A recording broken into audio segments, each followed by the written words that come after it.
Happy New Year, and welcome back to the Masonic Roundtable, a weekly program where Masons from around the world get together to talk about Masonic news and opinions in a friendly and social manner. As a reminder, the thoughts and opinions expressed here are solely the opinions of the participants and do not represent any Grand Lodge statements or positions. Make sure you keep your conversations open for the public and on the level. To interact with us, as always, check us out live every Thursday night on Facebook or YouTube. So we love seeing you in the chat. Remember, be careful, your chats may show up on the show. And if you can't catch us live, catch us in the replay or in your favorite podcasting app. As usual, my name is John T. Ruark. I'm a past master of the Patriot Lodge number 1957. I'm happy to be here. Happy New Year. Next up for his introduction, let's see, Joe Martinez. What? Can one of your New Year's resolutions be to not have 18 mini strokes when you're doing the intro? I have 0 strokes this year. So far, I'm batting 1,000 this year. Yes. Well, hello. Hello. Hi, Joe Martinez. Let's see. I am Worshipful Master of Masonic Roundtable 182. Yeah. Again?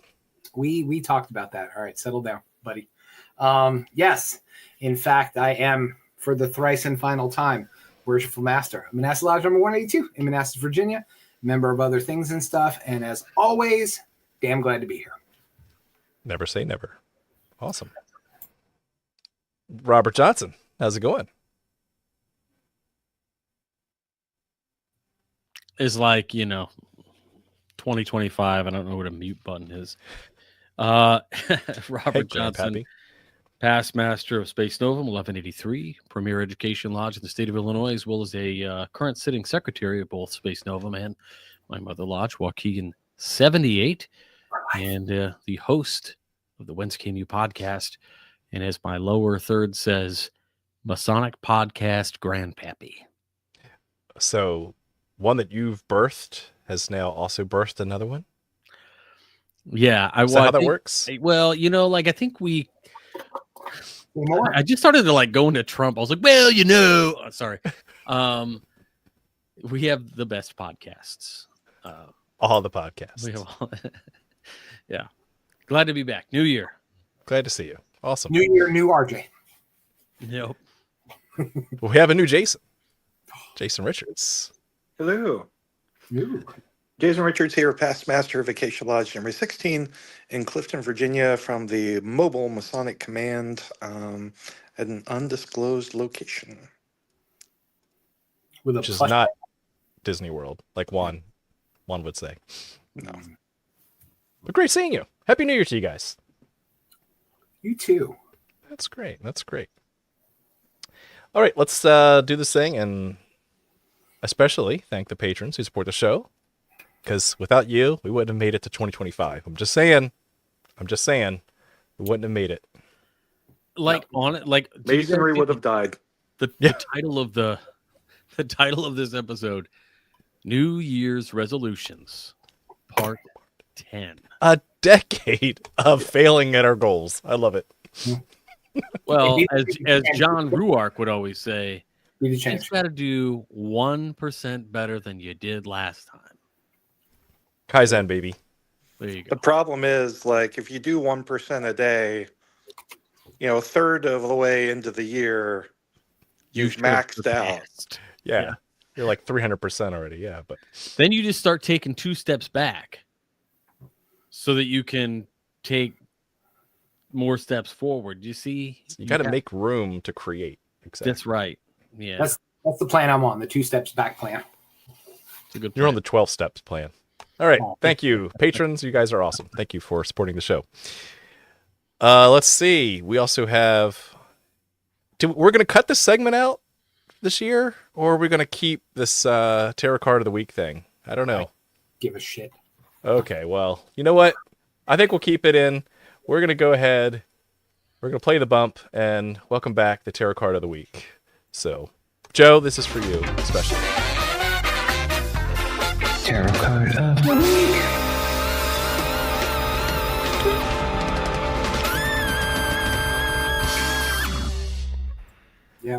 Yeah. Yay! Yeah. It's great.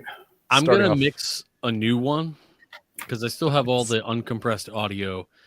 I think we're going to do something real special. Disco. Oh, Ooh. he might like that. Nice. So I'm Gen X, but I'm late Gen X. I wasn't a disco kid, you know. Yeah. I'm on the butt end of Gen X. You're the butt end of many jokes too. Who's Just got the the butt. card for the week? All right, so I've got the card for the week because I always travel with the tarot deck. And Yes. today we have the Prisma Visions Tarot, which is one of my favorites. And our card for the week is boom, Queen of Wands. Yay, Queen of Wands. That's a very powerful card. It's funny because I think I've mentioned before when we've brought the Queen of Wands up is that I always like to associate a certain person with a personality to one of the court cards because you get to see the personification of it. And then there's always one person comes to mind, and for the Queen of Wands, and it's a very independent, strong-willed woman friend that I grew up with, and she just always comes to mind because of the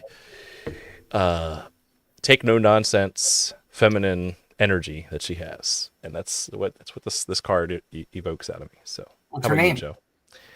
Dorinda. Okay. Yeah, Right on. Yeah. I like that. I haven't thought of doing that, like taking a person. I like that. I really like that actually. Mhm. I've not thought of taking real people. I will say it makes associations a lot easier. Yeah. Because if you could say who resembles the King of Swords in this example, right? And you can always go right back to that person and go, that's the energy that I'm thinking of when this card gets pulled. I John like that. Ruark is my tower. Nice. I think Queen of Wands is it's one of those things where everybody knows a Queen of Wands. Like the AE weight system tends to, they talk about an upright and a reversed meaning for the Queen of Wands, which are literally opposites of each other. Basically, yeah. Like you're looking at confidence overall versus self-confidence, or things like just being outgoing versus very introverted. But I think if we have a Queen of Wands and you look at both of those things together, you end up with a pretty balanced person. I think it's really wild. Like today, I don't know about you guys, but like I have some amazing bosses at work who are like Queen of Wands all day, and we have really cool town halls with them, and they're super outgoing and things. And they get stuff done. Yeah, but at the same time, they'll be like, if I have the opportunity, I love spending time with you guys, and we're like winning and doing all this stuff. But if I have the opportunity, I'd love to be at home reading a book, right? So you get both that sort of like social butterfly element as well. Yeah, as you get the empathy and the drive at the same time. It's like it's a very well balanced. Yeah, I'm taking it. Empathy, well balanced. Yeah, and another thing I like to do, we don't have that nailed, but just to also lay out the year, right? One way we've done the tarot card of the week, but it doesn't hurt to kind of give each month a theme, right? And just start laying those cards out. And hey, what's my card for January? What's my card for February? It's a good time to do that, beginning of the new year, to kind of give you some perspective on maybe some of your goals and challenges this, each month throughout the year. So something to think about as we go through New Year's resolutions. I just pulled my card for January. Okay, now I got to see it. What is it? It's the Tower. Yes. Zing. And which is funny because Sun Card literally just said minutes ago, you are more of a tower. I don't know how to take that, Sun Card. You're gonna take it now. We are. And that's what it's going to sound like too. Yeah. Alrighty. Well, on that happy note, Be unpleasant. Yeah. Happy New Year to all of you, and consider and contemplate on the tarot card of the week. Moving on to the topic of the week, which is New Year's resolutions, part 10. Holy smokes. We made it a decade of, like I said, failing early, failing often, failing annually. And so with that, we'll talk a little bit about why do we as Masons, appreciate those who are trying to create some New Year's resolutions. Is that something that Masons should aspire to do? What does goal setting look like? And maybe even share some of our own personal goals for this year. So, before we get into it, like, why do we have resolutions in the first place? Why do we pick an arbitrary date of January 1st to try to change something about ourselves, Masonic or not? Well, it's kind of a catalyzing function, right? Like if you have something you've been putting off for a long time, having a more or less kind of accepted date to start something can save that from being, a never-ending cycle of procrastination. I'll do it next time. Yeah. Yeah. That's true. I mean, we're turning the calendar, right? We're physically, rewriting a new year. We're physically taking the calendar off the wall, putting a new one on. Joe? Well, I was going to say we didn't come up with this, right? As Masons or even What? modern society. Yeah, it's actually rooted in history. Babylon. Yeah. Boom. There you go. Yeah. So, it goes as far back as there's records of the Babylonians would make overtures or make promises to their deities at the beginning of the agricultural year, right? To get a prosperous harvest or, to not get stabbed with a spear, that kind of thing. The things that people cared about back then. That's a good goal. Yeah. Yeah. But it continued. Go ahead, Robert. Oh, no, you first, and then I'll add some context. Yeah, no. And then I was just going to say another place where it was really prevalent in Western society was during Roman times, right? So you have Janus, who January is named after, right? The two-headed god. And the Romans were big at the start of the year, which they had a different calendar than we did, remember? It wasn't the same. Less months and that kind of thing. But, this was a time that marked transitions in people's lives, right? So very well symbolized by a two-headed god who had eyes in both direction kind of thing. But again, people all over the world, all over history, use this time, kind of like Jason said, to mark a transition point in their lives, right? And while it is arbitrary, right, like As the Sunday, violent and disruptive as it may be. yes, indeed. It's just a good place to, and we as human beings, we like checklists, right? We like to start things and we like to end things. So, John, my God, I'm surprised every day is not January 1st for John.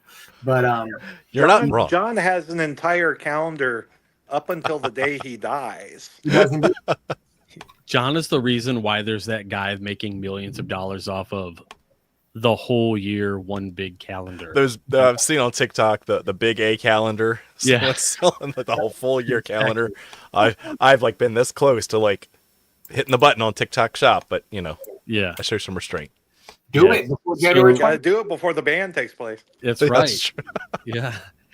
So there's a book called Encyclopedia of New Year's Holidays Worldwide.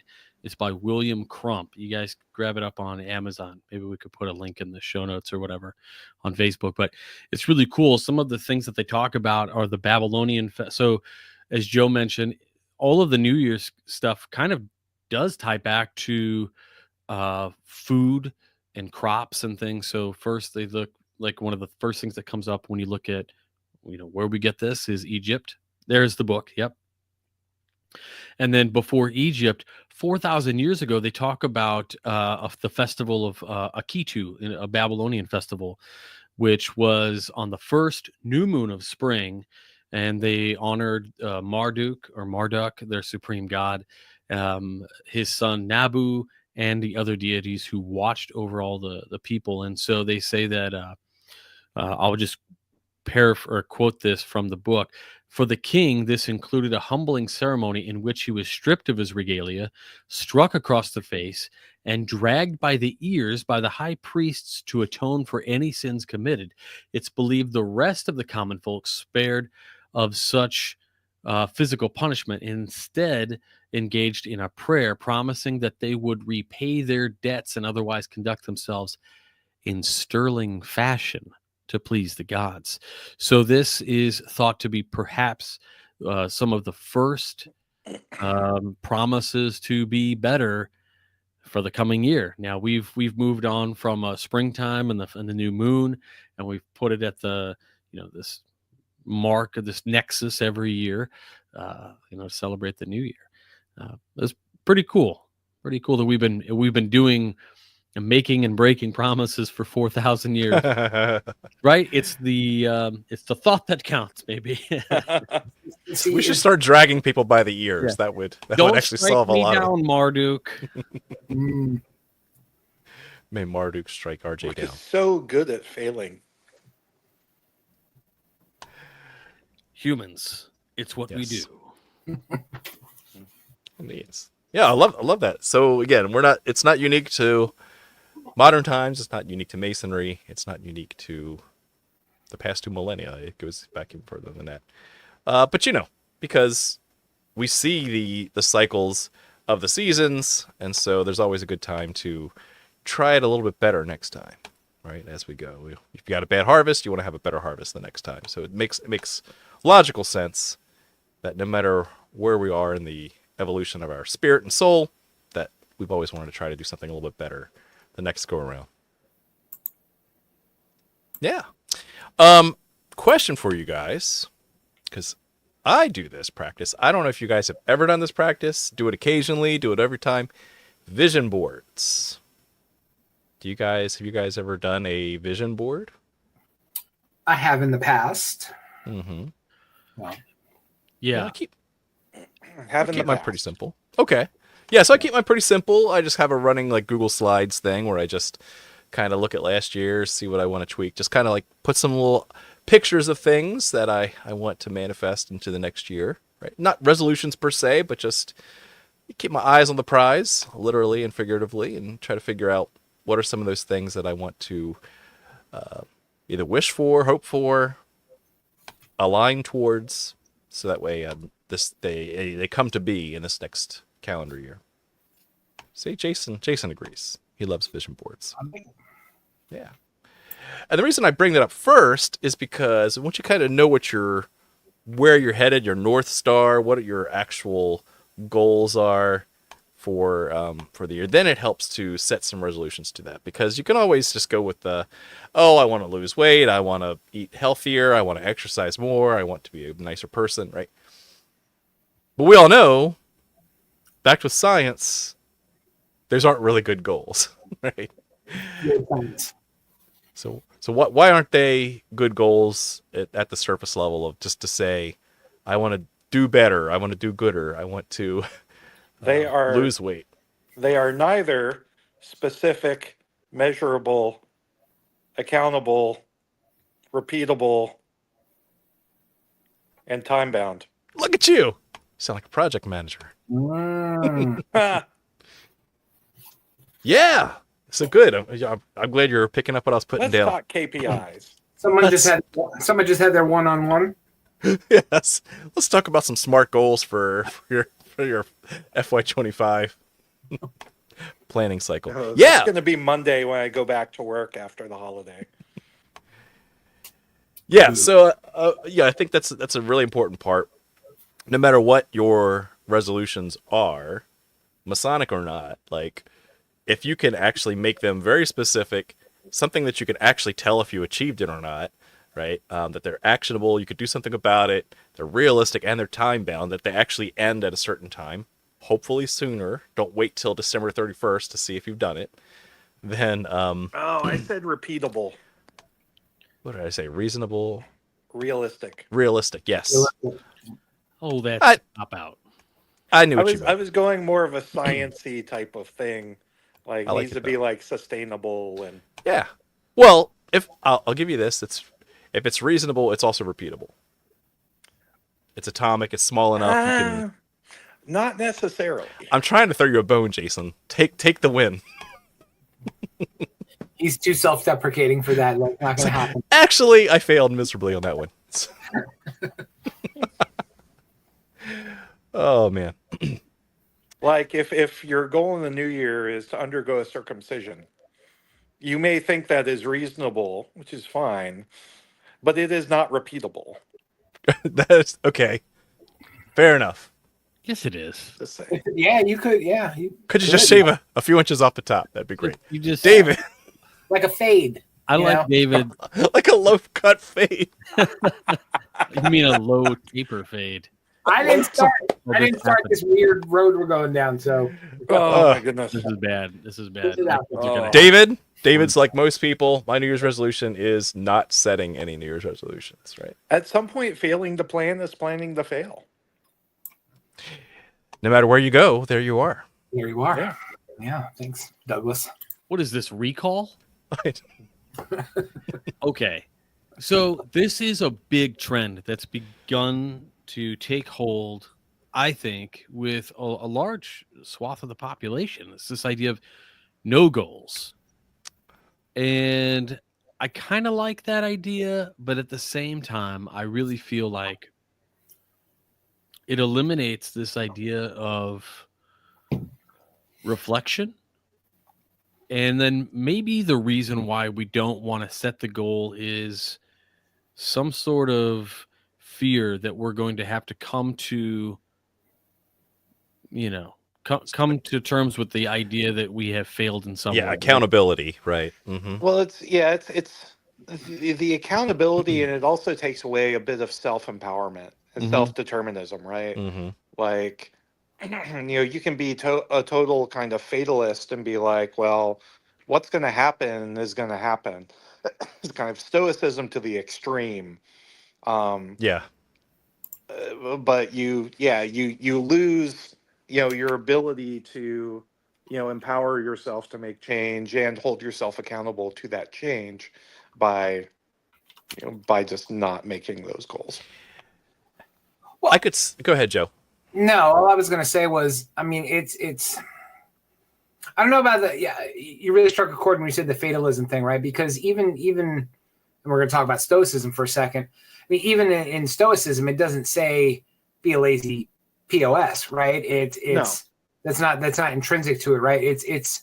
That's why I said it was stoicism to the extreme. Yeah. It made me chew on that for a minute, but I think we do, no matter what philosophy we describe to, we as people generally have a real psychological fear of failure. And we're just things like resolutions, like, we talk about the easy ones or what people think are the easy ones. Like, I'm going to lose weight. I'm going to eat better. I'm going to stop smoking, or I'm going to, do this kind of stuff.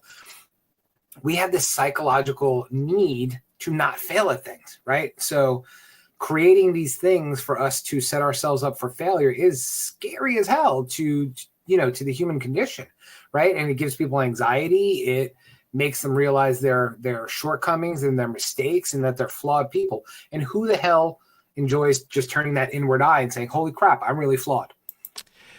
Nobody. And once you master that, right, then it's better to fail all the time, right? And just realize that, start with intellectual humility. I love that term because intellectual humility is I don't know everything and I'm willing to learn as I go. Right. And so if we can say that goals are great, but I'm not going to kick myself while I'm down if I don't meet those goals. Right. Just to say, well, I tried, I failed. I don't know everything. Things changed. I thought I was going to exercise 5 days a week, and then all of a sudden I broke my ankle. So that goal is gone now. So, now what can I do to set a new goal, or what can I do to learn from that experience? That's really what we should be always striving to do, is learning from our experiences. Yeah, no, I think that just to put a cherry on top of that, I think going back to what Jason was talking about, I think we as people, myself included, we are just scared out of our minds to be vulnerable, right? And to be humble with ourselves, right? It's just a fear. And I think that kind of brings the ego aspect of it into it as well, right? We've got these egos that we feed, and that in the back of our minds, this is the person that we are and the person that we should be. And we're just failing over and over again to get there, I think adds to it, right? So it's this defense mechanism that we build up in our ego of like, oh, John is a really handsome person and he does this and he's super smart and he gives the best presentations and all this stuff. But when you fall short of that, you're not meeting that ego vision that you have of yourself, and it's scary and it sucks, right? And it makes you feel bad. So why do people want to make themselves feel bad? Well, Joe, and it's I don't think it's a fear of being humble. I think it's a fear of being humbled, Sure. and something you kind of knocking you down, especially in front of others. Well, and sometimes that thing is yourself. You know what I mean? That's Yeah. my point. Is you get in your own way, Yeah. and then you beat yourself up for it. You know? Yeah, so something related to that I've been taking to heart more is that progress beats perfection. Okay, so you set a goal and you're like, I'm just trying to figure this out. I want to brush my teeth every night before I go to bed. And like there's times when I'm really tired and I really just want to like just have my head hit the pillow. But I told myself I want to brush my teeth. Well, okay, I'm not going to do the whole 2 minutes and floss on it. Maybe if I just do a quick brush through, call it, I'd rather brush something off than just skip it entirely, right? And so that's where, we get so stuck to these trying to make this habit perfect instead of, can I just make an attempt? Can I make the effort and make some progress, even if it's not that whole perfect, daily routine that I try to capture. Tonight I learned John doesn't regularly brush his teeth. John is gross. It's a hypothetical Disgusting. example. Super gross. Not kissing you in the mouth anymore. Yes, only tongue. All right. The as we move forward, talking about goals and resolutions, Jason said the key phrase there: SMART goals, specific, measurable, actionable, reasonable, and time bound. Those are always good. One thing that I've started doing is the new trend in especially tech jobs is to do OKRs, objectives and key results. And And it's so the basically, new KPIs. it's the new KPIs. Instead of doing a year-long plan, what can I do for the next 2 or 3 months? What objectives? Because I'd rather fail early. I don't want to wait till December 31st to fail. I want to set a closer goal that's a little bit more achievable, right? And if I fail, then I still have, if I fail on the 3rd month, I still have 9 more months to pick new goals, right? So that's important. And when you do objectives, they're just regular goals, but the key results are measurable. So I want to have 4 of these blogs posted in the next week. I want to have, this one episode of TMR posted every week, that kind of thing. But what I like about this too is where I'm going with this is that often we as humans set goals that are lagging indicators, meaning that we only find out after we've done them. I want to run a marathon. I want to lose 20 pounds. Right. So all the steps that you're doing to get there, you won't know if you made progress until the goal is met. Right. And so one school of thought that's been helping you or kind of helping you at least measure progress along the way are called leading indicators. So if you're training for a marathon, instead of just saying I'm going to run the marathon in October, well, am I measurably running a mile every day? Right? So I can actually see the steps that I'm taking now to hopefully get to that goal. When's your first 5K?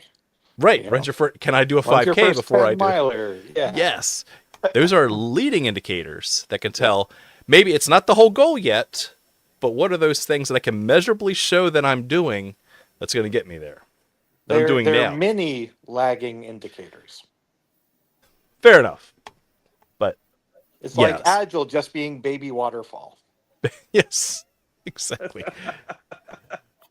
Yes. Yeah, we're I'm now just triggering John. you're All hurting me. tonight. Just We left the 1980s with KPIs, and now we just breaking into the 21st century. I love it. I love it. well, I have to admit, I actually do have personal OKRs, so I do break my goals into.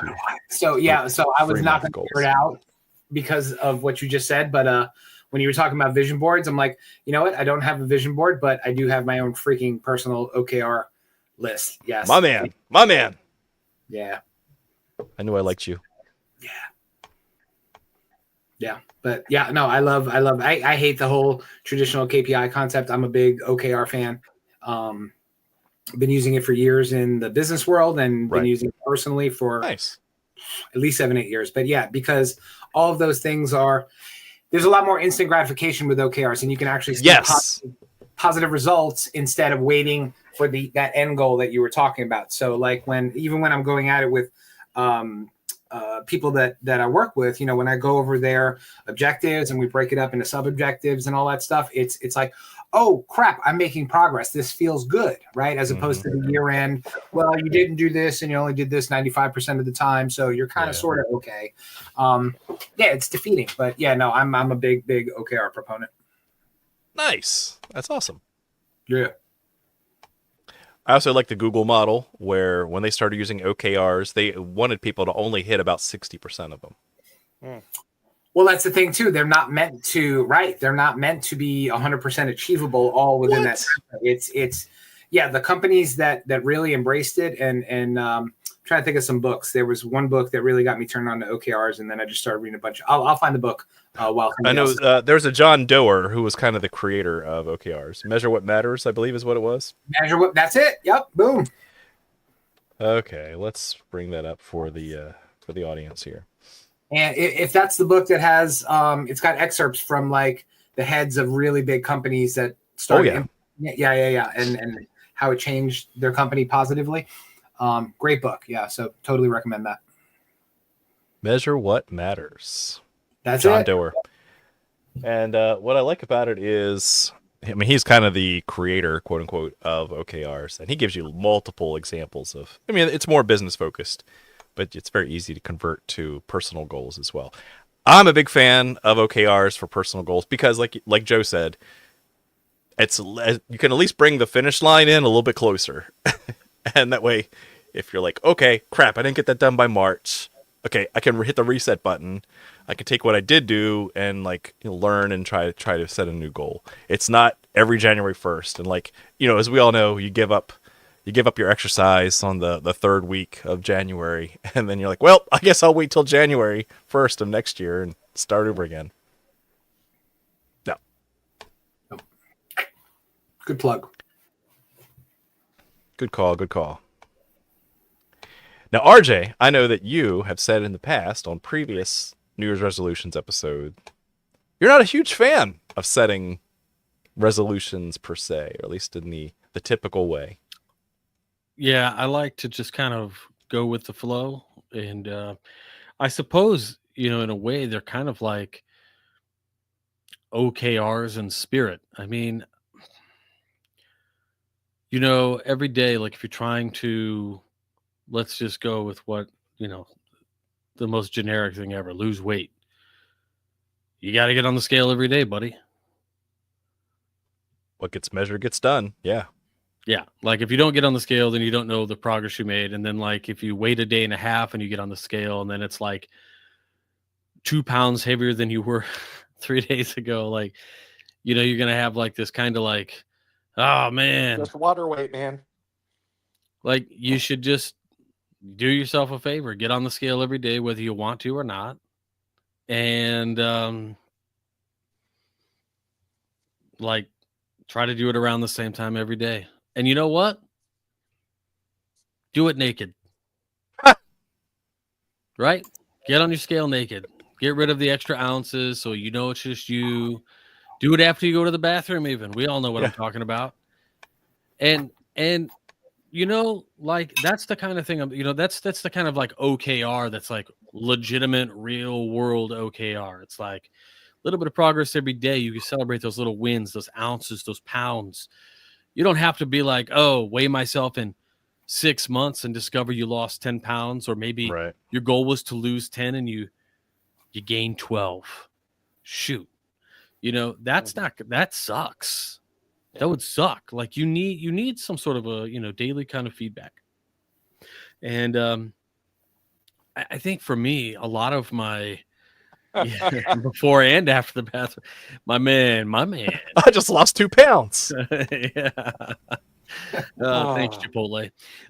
So excuse me, damn it, I'm getting over a cold. This guy's gonna make me Not a die. sponsor. Not a sponsor. I don't want them to ever become a sponsor. I'll take our sparkling water guys. Those guys are cool. SodaStream. I think some of the things I think we should make resolutions for. We all love to maybe say, like, my favorite thing is when people say things like, we say it now in general, like the general public likes to say it because I think they think it sounds like holistic and guru-y, but like, oh, I want to be present. It's like, then do that.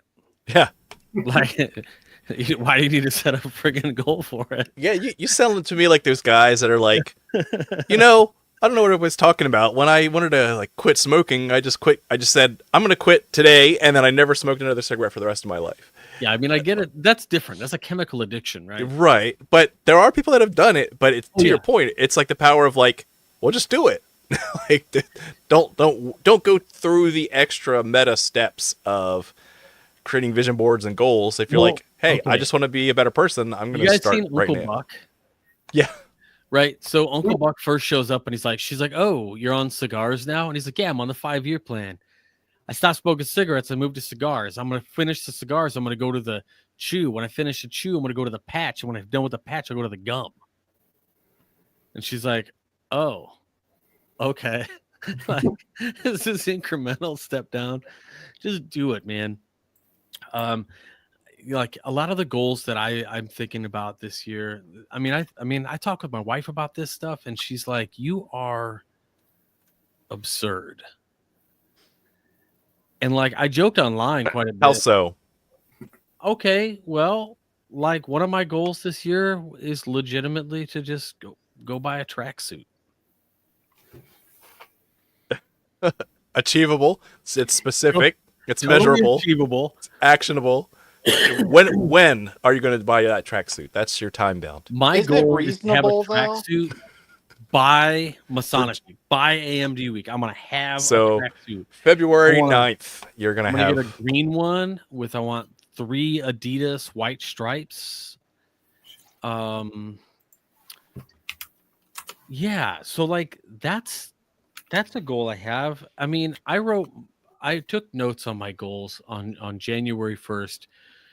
What were they? Let's just look right here and see what I wrote down in my remarkable. I wrote down experiences. Look at that. That's kind of generic, I guess. There it is. That's Adidas. Okay, I'm joking on myself, I guess. Presence. Read more comic be books. present, not to have more presence. That's right. Be present, be in the moment. Read more comic books, buy more stuff off of Temu. Okay. Get my wife pregnant, even though she can't have kids anymore. But I'm going to try a lot. And Doing the Lord's intentional, social, intimate drug use. All right. I'm just kidding. Yeah. But like, I love that. All of it. It's like this idea for me is to just get out there and do stuff with people. And I don't know about you guys, but for me, this is like huge. And you see memes and people will be like, oh, that's totally me. You make the plan ahead of time. And then when the day comes, you're like, oh my God. You're like texting them like, hey, are we still on tonight? And you're like hoping they say no, but they're like, yeah. And you're like, shoot. And so you got to go. I don't want to feel that way. I just want to go for it all the time. And I think as I've gotten older, like I've kind of settled into like, oh yeah, it's 5 o'clock. It's time to chill. So I'm glad you brought this up because you also talked earlier about like, just the power of just doing it and kind of going with the flow. And I think that works for only certain types of individuals. And Yeah, so you're what probably comes to right. mind is like the shu-ha-ri method of like martial arts, right? So you got the shu, the ha, and the ri. The shu method is like just follow the process. You need the structure to learn how to throw the punch the same way 1,000 times, right? It just needs to be repeatable like clockwork, right? It's you don't question it, you just follow the steps. And some people need that. Some people need to start off with, okay, I need to set an OKR that by, March 31st, I'm going to have this done, right? And they need that checklist, okay? Then you move into the ha phase where now you're allowed to kind of innovate a little bit. You know the foundations well enough that you can actually start to tailor it some. Maybe I want to try throwing some different punches. Maybe I want to try, tweaking that goal a little bit. And to where you're going is the re phase, RI, where I've now mastered the foundations, so I can just innovate and create now. That I know my North Star so well that I can go with the flow. I can be flexible. Well, I can own the present moment. That's generously thinking about my intellect, but let's pretend that that's true. And I'm just going to go with it. I'm going to say, John says, I have mastered my basics. So There you go. I will give you that. I'll give you that. In 2025, I've known you long enough. let's just, You mastered the basics. yeah. I mean, Proud of you. it's kind of like back to basics. Like when Dick Johnson and I got together and we were on like beer number 9 when y'all were on like a 2. And I was like, Midwest boys. We were back to basics, bro. Yeah. I'm hoping just to like make the most of the year and do everything I can to, make people happy and do fun things for people. Like And that's see- all I'm focused on. You're downplaying it, but I think where you're going with that is you have certain North Stars in mind. It may not be a specific goal that is, very discreet and actual, but you know what success looks like for you. And that's going to guide your present moment, whether it's at home, whether it's, your car broke down, in March 17th, whatever that is, like, that your North Star is guiding you. And that way you're going to try to align to that in all situations. Again, not something most people can do. Well, but how did we get there though? I mean, like, Yeah. did I just get here because like I made a bunch of mistakes and just said, screw it. Like I know what I want to do now. Or is it a comfort level? Like, am I just like, I still get crappy on myself sometimes. Like, oh man. I didn't- sure. Well, I mean, but hold up a second. But you said something really important at the end there, and which is real. And again, I think a lot of people are in denial about it. Is sometimes I get crappy with myself. Mm-hmm. Yeah, you mentioned all these awesome things that affirm a positive mental attitude for you, right? Ooh, I do this, and damn, it's cool, or this is fun, or I like this, or this makes me better, or whatever your affirmation is.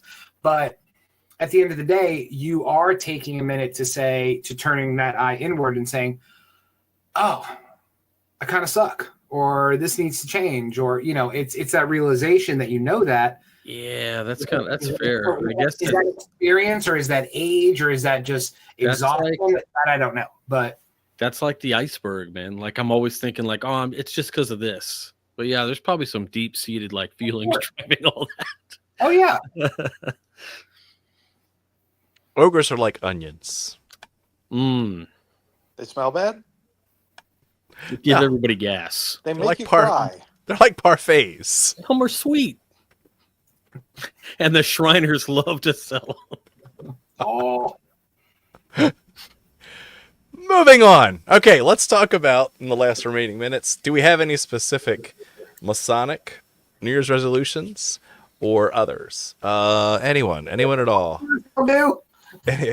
You in the tracksuit. Yes, Joe. Yeah, tracksuit. Okay, so I watched last year's show, and my Masonic resolution last year was to say no to things. Apparently, that didn't work. So, and I saw liquid come out of John's nose. You can't do that to me, man. So what's really funny is that immediately after I said that, Jason chimed in and said, My resolution is for Joe to be worshipful master again. So thanks for that, buddy. Really appreciate the hell out of you. But Manifestation. yes, he totally did. No, but I have a good. Shut up, Matthew.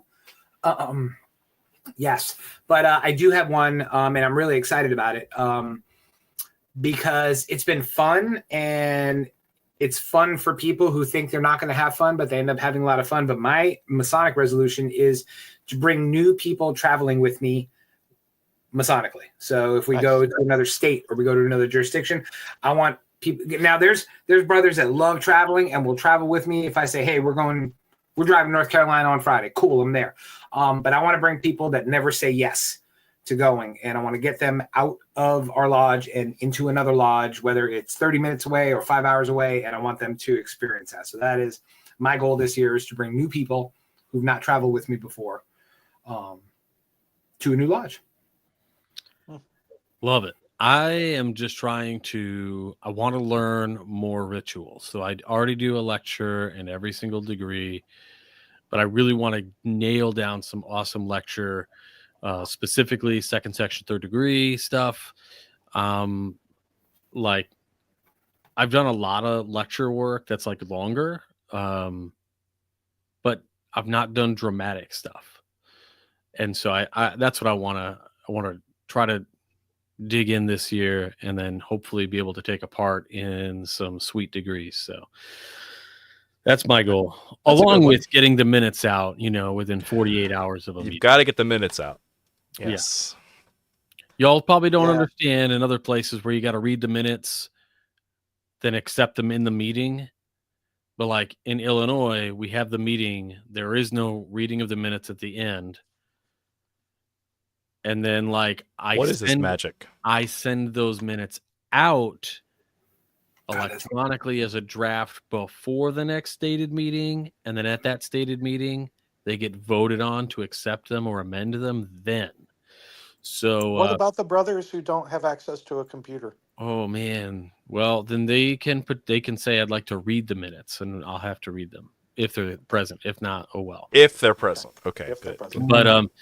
But yeah, I like to get those minutes.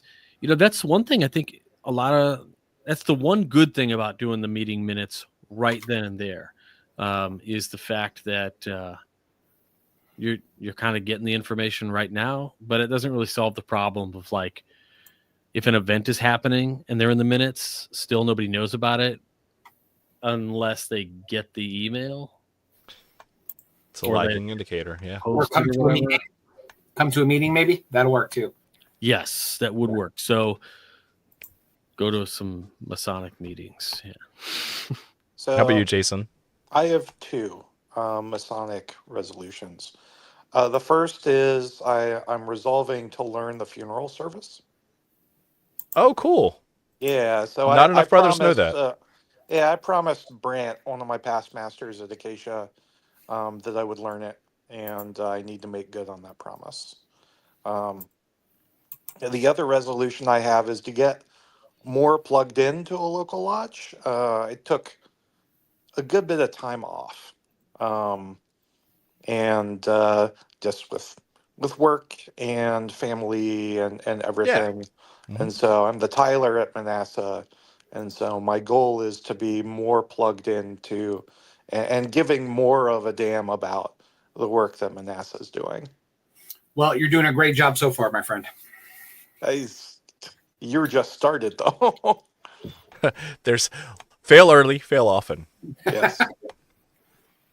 No, that's awesome. That's really cool. That is why I am driving home tomorrow afternoon, putting on a suit and coming right back to lodge.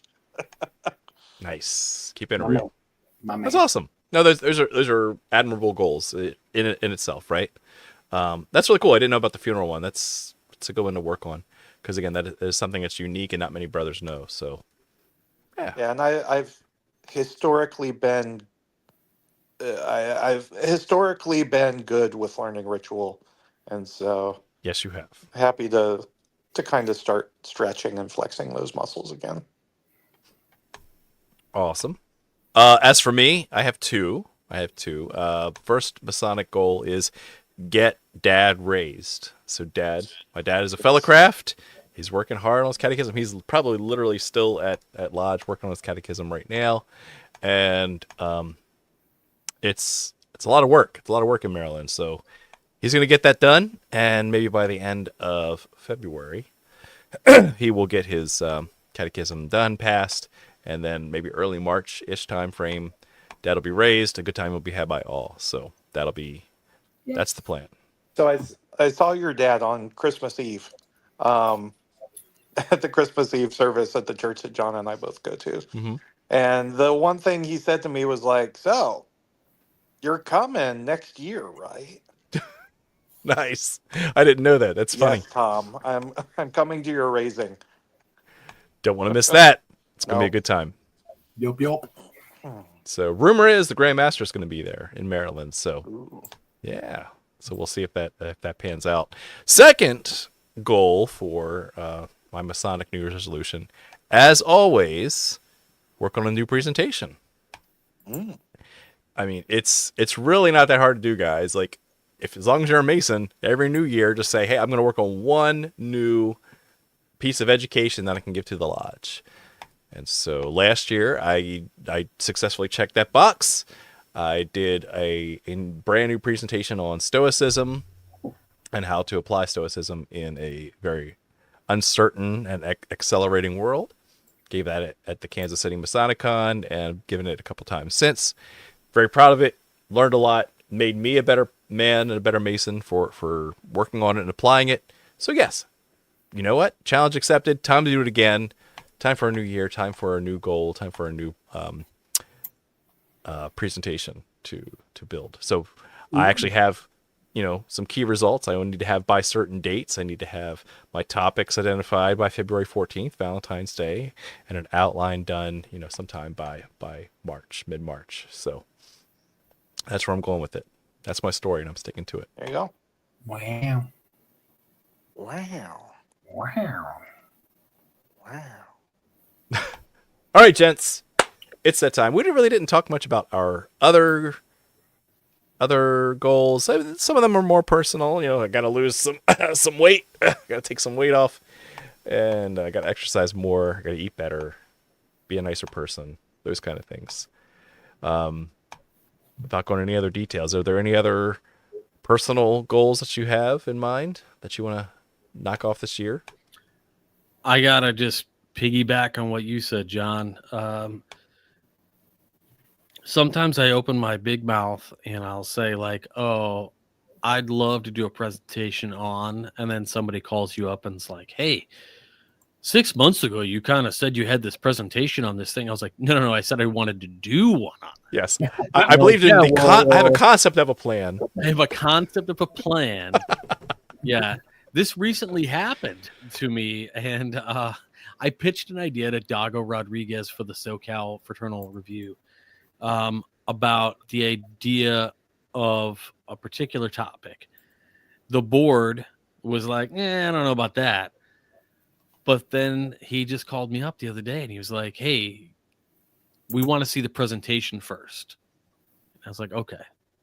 Nice. So we're going to do this thing. But now I have on my chalkboard back over there behind my wall, like my outline.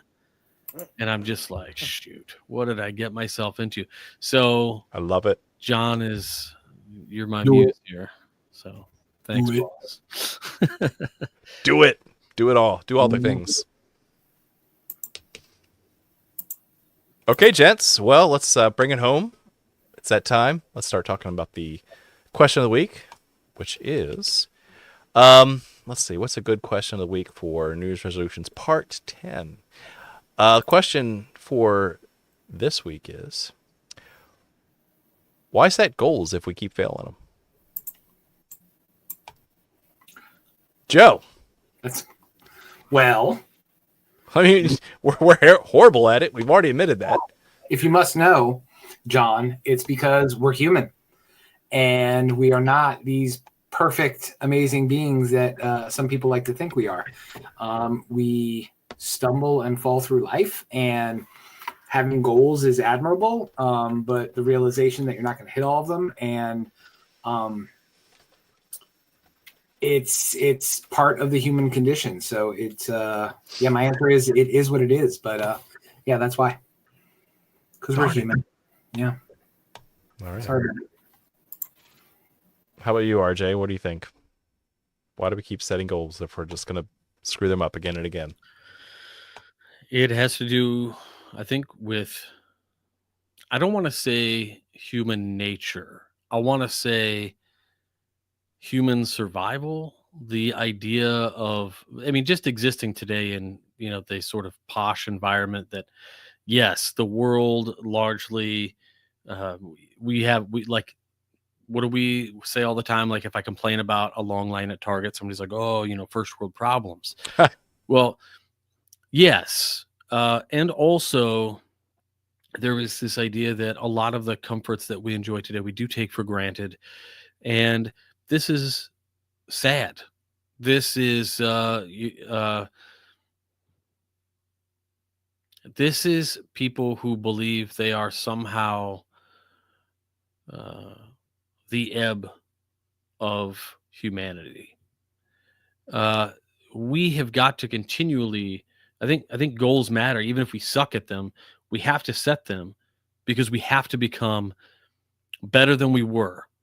If for no other reason than sort of like maybe an intrinsic value that only exists to sort of amplify the chances that your offspring might be a little better off, might be able to procreate, might be able to do whatever in the world, like as a biological thing.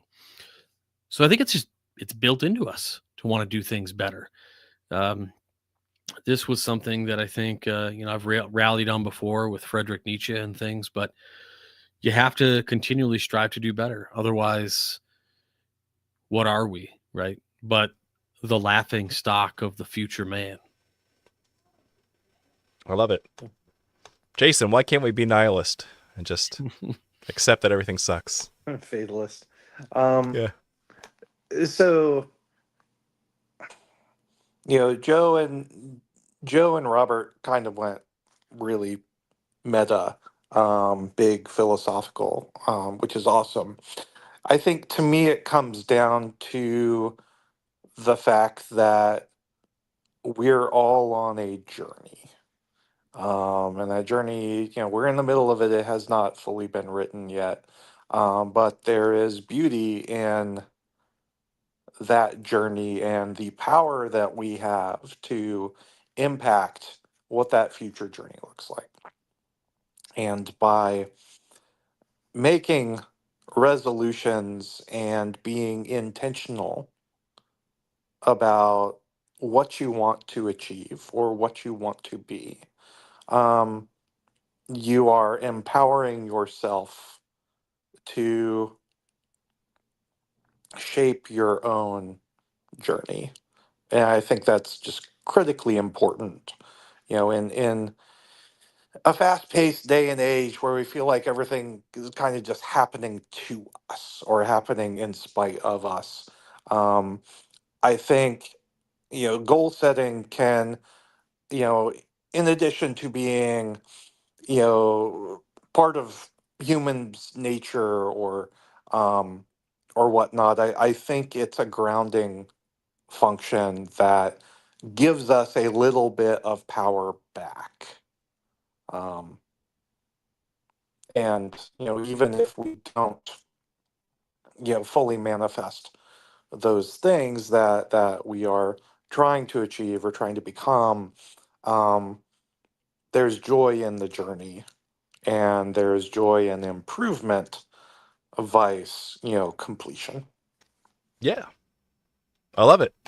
Yeah, I'm going to build off of what all of you have said, really, and say that, um, we live in fortunate times. We actually have a lot of luxuries that our ancestors didn't have. Our great grandfathers didn't have air conditioning, right? So, like, there are things that we take advantage of today, and yet we still have the chemical struggle for improvement, right? To get better, to go off and advance, to go off and to, as Robert said, leave a better legacy or a future for our children.